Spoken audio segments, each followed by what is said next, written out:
গাছের পাতাগুলো অনেক সজীব, সুন্দর।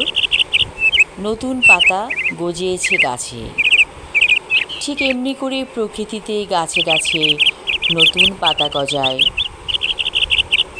একটা প্রাচীন গাছ হঠাৎ করেই সজীব প্রাণবন্ত গাছে পরিণত হয় নতুন পাতা গজাবার কারণে। আর মানুষ দিনে দিনে বৃদ্ধ হতে থাকে, মৃত্যুর দিকে এগিয়ে যেতে থাকে। পৃথিবীতে অনেক গাছ আছে যারা কিনা শত শত বছর বেঁচে থাকে। আর মানুষের আয়ু কত কম, ছোট্ট একটা জীবন। এই জীবনে কত প্রত্যাশা, কত আশা। হয়তো একটা বয়সে সে মানুষ সব কিছু পায়, কিন্তু যখন তার পাওয়ার সময় ছিল সেই জিনিসটি সে পায়নি। এই যে হাহাকার, এটা থেকেই যায় মানুষের জীবনে। যখন মানুষ সব বুঝতে শেখে, পরিপূর্ণ বয়সে সে যখন উপনীত হয়েছে, তখন তার মনে একটা অজানা কষ্ট বাসা বাঁধে। তার অপূর্ণতাগুলো যেন অনেক কষ্ট দেয় তাকে।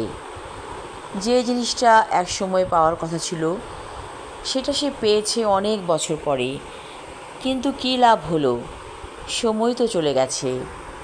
পৃথিবীতে সবচেয়ে নিষ্ঠুর হচ্ছে সময়। সব কিছু থেকে যায়, শুধু সময় চলে যায়।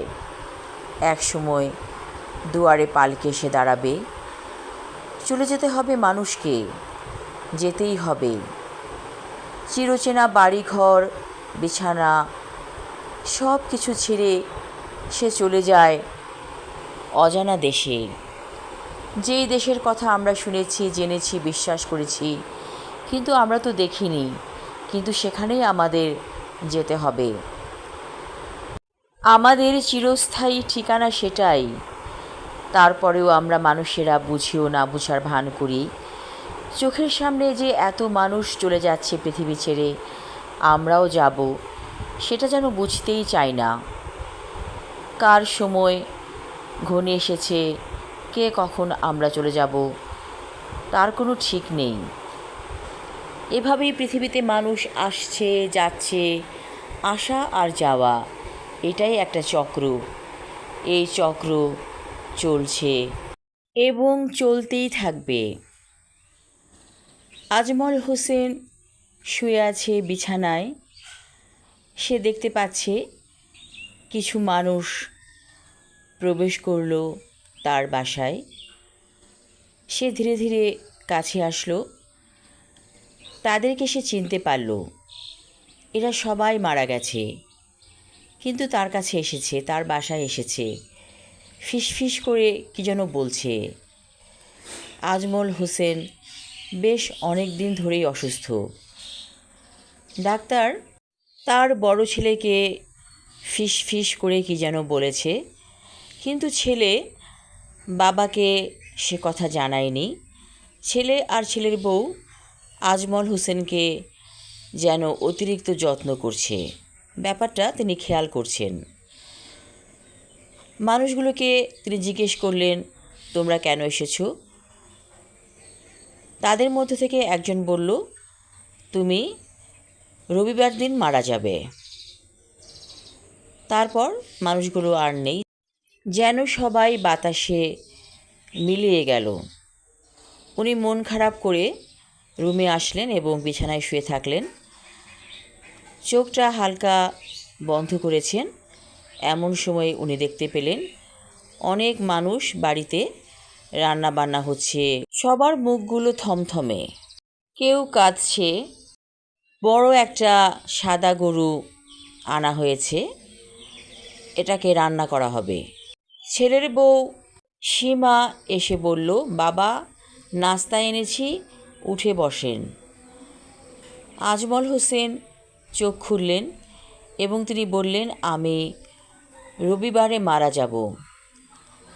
সীমা বলল, বাবা মৃত্যুর কথা বেশি ভাববেন না, আপনি উঠে বসেন, আপনার প্রিয় খাবার এনেছি। আজমল হোসেন খুব তৃপ্তির সাথে পায়েস খেলেন। কারণ এই পায়েস ওনার খুবই প্রিয় খাবার। তিনি রবিবারে মারা গেলেন। এভাবে অনেকেই মৃত্যুর আগাম বার্তা পেয়ে যায়। সেটা সবার ক্ষেত্রে না, কিছু কিছু মানুষের ক্ষেত্রে। তো মৃত্যু স্বাভাবিক। আমরা যেমন জন্মগ্রহণ করেছি, আমরা মারা যাব, এটাই স্বাভাবিক। কিন্তু পৃথিবীর মায়া ত্যাগ করা অনেক কঠিন মানুষের জন্য।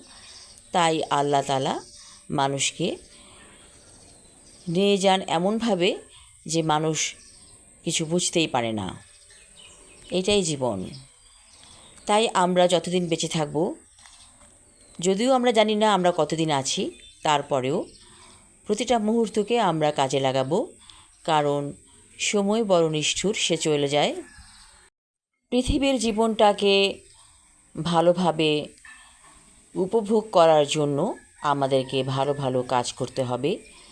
যে বিধিবিধানগুলো আল্লাহ তাআলা আমাদেরকে দিয়েছেন, সেই অনুযায়ী যদি আমরা চলতে পারি, তাহলেই আমরা সুখী মানুষে পরিণত হতে পারব। সবাই ভালো থাকুন। ধন্যবাদ।